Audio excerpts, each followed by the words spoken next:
How's it going, guys? Grab a cup of coffee and take a seat. Today we're going to be talking about how to quickly do your dailies on all of your characters and how to quickly do Chaos Dungeon on all your characters, because there's a couple different ways that you can go about it depending on what the character is.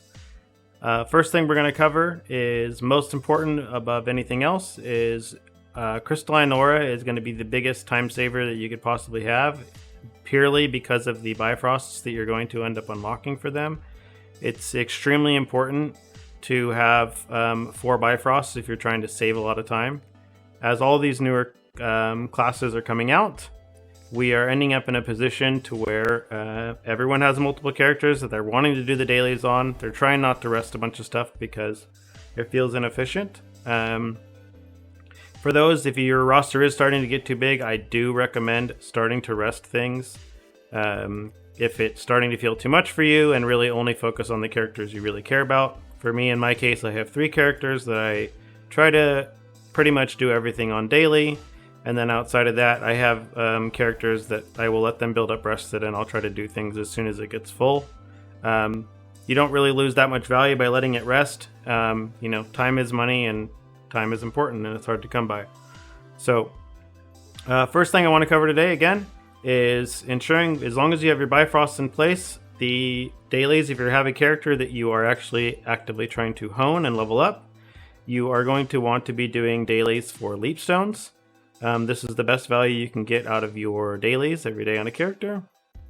For these, the ones that I highly recommend if you're trying to do them quickly is going to be Frozen Sea and Shoeshire. We got Where It Belongs here, so we're going to go ahead and pick up this one. Then we have Unsolved Mystery of the Watchers and Wailing Swamp.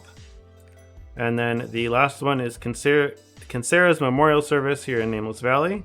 So we're going to accept this. In my case, because I've already done these before, I already have the Bifrost set up for these. So from here, I just go to the Bifrost for the first Chaos Dungeon itself, or the first daily rather, itself. And let's go ahead and let this load. As soon as it loads, if you're in a channel that looks like it's already been killed, or if there's bots around, I recommend just changing channels right away. Change to one of the lower channels, or because the bots are less likely to be there. And then you're just gonna go ahead and kill every single pirate you see here, or every bandit rather. And these are going to help you quickly get your 50 here. As long as you just basically kill everything or close to everything, you'll get your 50. So as soon as it's done, you're going to go ahead and mount up. The turn in for this one is right around the corner here. So you want to set your Bifrost right about here, so you're right next to it as you go to pick it up. This makes it to where, again, this is a daily that's going to take you, 30 seconds or so, maybe a minute, if that. So you turn it in, spam your G. Next one, we're going to go to Phaeton now. We have a waypoint here in Wailing Swamp.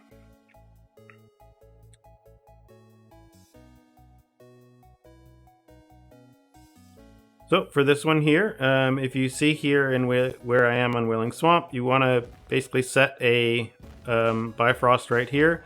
This Watcher is basically always here, so you can immediately throw at him and he'll be right here, and then you can immediately teleport down to Nameless Valley. That one is already done now, that daily. Next thing here is Nameless Valley, so we're going to go ahead and finish the third now.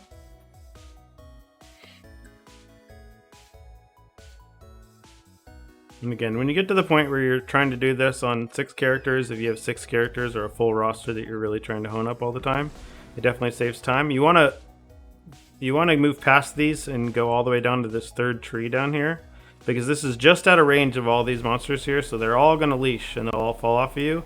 And then if you go on the right side of this tree, you avoid the aggro from these other monsters over here on the left and these monsters down here on the right.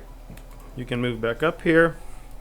And then we already just teleport right back to Kalasha, because this character is done. We just got to get him turned in.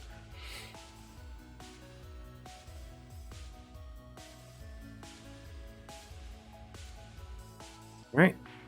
While this loads, let's go ahead and get these turned in here. Once you teleport back to Kalasha, again, short run. You run inside. You turn in the first one up here at Kinsera.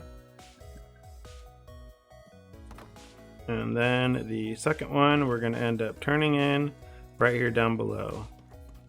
So this is going to give you your 12 leap stones a day.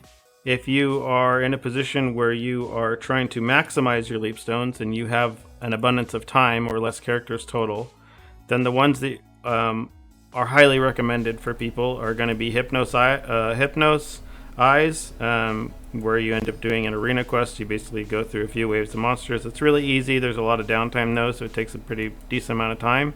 You can set a Bifrost there. Calhertz, if you have spare pirate coins, you are freeing prisoners, basically. And then some people do Alakir, but since the change to it, it does take a little bit more time, and you can only do it at certain times during the day. So most people will just do Shoeshire or something else easy for the last one. But if you're really trying to maximize things, you can do Calhertz and Hypnos. That's something I did early on, a long time ago, or when I'm like very much trying to push a character, then I'll be taking these and actually doing them. But now when I'm kind of coasting on these characters now, I don't really do those. So now that we've done this on this character, let's go over how to quickly do your low-paying dailies for silver, because as you start to get into the end game here of things that are you're really starting to push 1490 plus on multiple characters, the biggest thing that you're going to run into as a bottleneck is going to be your silver. Alright, so now that we've covered doing dailies for leapstones, let's go ahead and cover what it is to do your dailies for low paying, or how to quickly do these. So there is a little bit of setup for this at first, because you are going to have to set up your Bifrosts the first time on each and every character, but once they're in place, it does make it to where you can quickly cycle through multiple characters. It'll take, just a couple minutes each. On each character that you're trying to do stuff on in order to finish the low paying dailies. So let's go ahead and get this pulled up. Something I try to get into the habit of doing, if it's a character that I am only doing low paying on, is the first time I log into it for the day, I will try to ensure that I go into the guild panel. First thing first, when I log into them, again, go into the guild panel, support the research, donate to your guild, some silver to make sure you get your contribution. The boxes that you're able to buy at every week really help push the silver generation that you're getting every week as well, as the extra boss rushes and cubes that you're getting on these other characters that you kind of don't really care about anymore. So for me, the three that you're going to want to do right here is going to be Arthatine, Vern, and Shoeshire. Once your characters get to tier 3 is when they start to unlock this new tier of silver here that you see. So I'm going to pick up these 3 dailies here, and if you see my Bifrosts here, I have low paying, and then I have one for each and every location that I'm actually turning in here. So we're going to go ahead and teleport to low paying island first. Let's go ahead and do this, and there's going to be 3 machines it's going to make me go to here to start the quest basically. So I have to pick up the shipping materials from the box here. You can go ahead and pick up the second one, and then you want to run all the way to the backside to pick up the third. Helps when you have a faster character to do this. Alright, and now we're just going to go through the Bifrosts as we said before. 4 is important, and this is specifically why right here. So we're going to go ahead and teleport to the first. And you just want to set your Bifrost right in front of the merchant to where you don't even have to move. You can just hit G to complete it. And then you can already hit the button here for your Bifrost again and just teleport to the next location.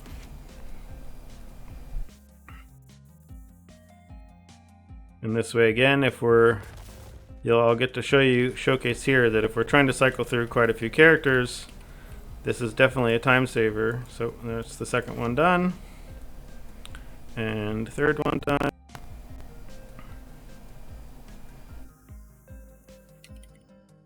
Alright, this one is done. Alright, so if this is a character that I was just doing low paying on, I didn't care anything else about, then I'm already done with this character for the day. Using the presets that you have for your gear, for your actual combat skills, and for your gems, you can actually set these for specific sets that you're doing. So as you see here, on set 2, I've named this to Chaos, and this is the build that I use for Chaos Dungeon. I use a Betrayal set with Preemptive Strike, in here, which all I do is just take the raid build I have, and I just took off the Adrenaline engraving and I run a Preemptive Strike instead. So if you click on set 1 as well, you'll see raid here as well. And then if you hit K, you'll see for combat skills I have a raid build and an AoE build. The AoE is the one we end up using for Chaos Dungeon. And then you can also have gem presets as well. This won't be applicable to most people. Most people would probably just have a single one. But if you go ahead and hold Alt and hit E, you will see that there is these things. It says Mass Preset. These are what the game calls integrated presets. In here again, you can set a specific skill preset, a specific gear preset. If you are using tripods specifically on the tree, instead of what's in your inventory, you can have this use tripod specifically from your skill tree inventory. So for example, on my source, I have an Ignite build and a Reflux build. One of the sets is stored in the tree itself, so I actually apply my Ignite tripods from the skill tree inventory. But in our case, and for most people here, all you're going to do is once you've created a raid and a chaos gear preset and a skill preset, you're just going to make sure you set those both in here. You can choose a pet if you have a specific pet or cards that you want to be using as well. And then once these are set, when you go to open the Integrated Dungeons button here, if you do not see this on your own game, if you click the 3 lines over here on the side, you can remove any of the ones that are there by default. So in my case, we can go ahead and we'll just remove Find Party here. If you uncheck the little box here, you can see there's lots of different options for widgets that you can add under here. Whatever you want to your liking. You can go ahead and set these here.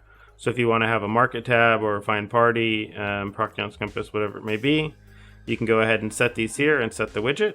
And from the Integrated Dungeon tab here, if you click on the shortcut for Chaos Dungeon, for example, you can actually set the specific integrated preset that you want to use for this specific game mode. And this will automatically change your gear to, or your equipped gear to the integrated preset that you choose in here. So you see I have Chaos set for this, and for Guardian raids, I have it set to raid. For my Abyssal Dungeons, I don't really actually do these on here, so I never actually set it, but we can go ahead and set it to raid now for the next time if I do end up doing these again on this character. And for same goes for Abyss raids. You can also set this to raid. And you want to go through every single one of these and actually set it to what you want it to be. So for Legion raids, this is set to raid as well. And then you just want to make sure that you get this set for everything that you're doing. Alright, so now that we've covered doing dailies, the next important thing to make sure you're doing every day is going to be your Chaos Dungeons.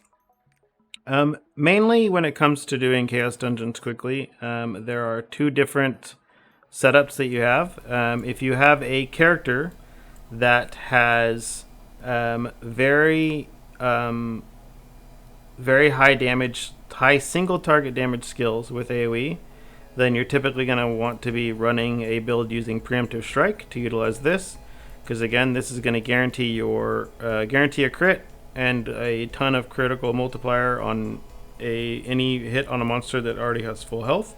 So in this case, on my Scrapper, the build that I run here has a ton of high damaging single target or high damaging AoE abilities that use a single hit. For this, I end up using a Salvation set for Chaos Dungeon just to add a little bit of extra damage for that. For other characters, if you are playing a class like War Dancer or Soul Fist, something like that, where you're going to be hitting a lot of different things for smaller hits, then you're going to want to end up using a Betrayal set instead. And so let's go ahead and showcase what it looks like to be doing a Chaos Dungeon with a character that has Preemptive Strike.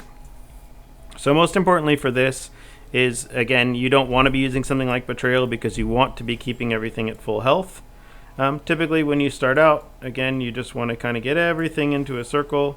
You're running around in a circle to get everything clumped up, and you're just going to use an ability that's going to basically kill everything on the screen in one hit. Again, you keep cycling and let everything spawn and get clumped up. You can use, whatever abilities you have that are going to be a single hit that's a large distance. In this case, you mainly end up using Earthquake Chain, Dragon Advent, and True Rising Fist, or Potent Rising Fist rather. And then again, just keep cycling. It takes about 45 seconds of floor for the first 2 rooms on this character, and then maybe about a minute and a half for the last one. If there's a few stragglers, again, this is where you start to use the other skills. But for the most part, you just want to keep abusing the AoE damage as much as you can. In this case, even the green skills, it would typically be for a spec build.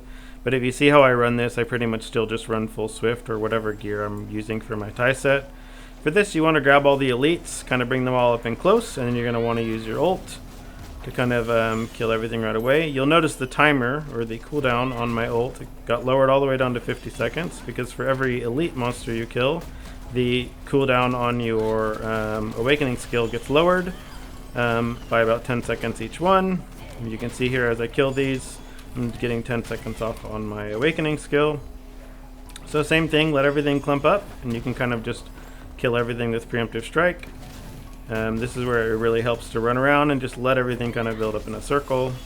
You're going to get better times if you're actually just gathering everything instead of just throwing every attack you have on a character with Preemptive Strike. Something with Betrayal would be different, and as soon as the actual boss thing spawns, you just hit it with your Awakening. Because of Preemptive Strike, it'll always crit, and you'll just always immediately kill it, and you can move on to the next floor. Go ahead, same thing, same strategy goes here. You can use your Awakening on this again because it's going to get much lower cooldown again from the elite that spawns from this totem, as well as when you kill this, it's going to lower the timing as well. You see there, it lowered it by over 2 minutes. You can use Preemptive Strike to quickly clear these packs here. Again, if you're going to be using Potent Rising Fist, the second hit on it is the one that does the most amount of damage here. So you'll see me, I will typically start the upward part of that away from the monsters and then do the other part of it into them. Just so I don't accidentally hit them with the first part of that. The other skills are typically for movement here. Again, we'll give everything a second to spawn and start to run in before we Preemptive Strike them down. Just be quickly through here, and we're going to get to use our ult again, or our Awakening rather. On this last pack of mobs that are going to spawn here in a second.